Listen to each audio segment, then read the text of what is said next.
তো গাইস আজকে আমরা রিক্সায় চড়ে একটু ঘুরতে যাচ্ছি, অনেক জায়গা যাব বাড়ির আশেপাশে, যার কারণে কিন্তু আমরা সবাই বের হয়েছি। দেখতেছেন শ্যামলবাবু আজকে রিক্সা চালাচ্ছে নতুন। আজকে যে কি করবে ঠিক ও ভালো বলতে পারে, কারণ ওর ভরসা কিন্তু আমরা আজকে রিক্সায় চড়ছি। দেখতেছেন কিভাবে ভয়ানকভাবে ডুলাডুলি করতেছে, খারাপ ভয় লাগতেছে।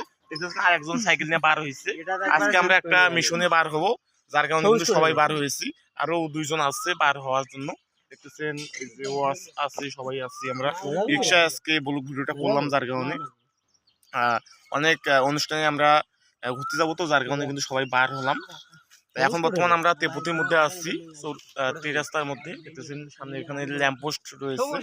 যাই হোক, আমরা যেহেতু আজকে ঘুরতে যাব, যার কারণে কিন্তু ব্লগ ভিডিওটা বেশি করতেছি না, এখান থেকে করতেছি। আর শীঘ্রই আপনাদেরকে চমক দেবো, যার কারণে কিন্তু আমি অন্য কোথাও ঘুরতে যাচ্ছি না, যারা একটা জায়গা যাব, যার কারণে কিন্তু আজকে ব্লগ ভিডিওটা। যাই হোক।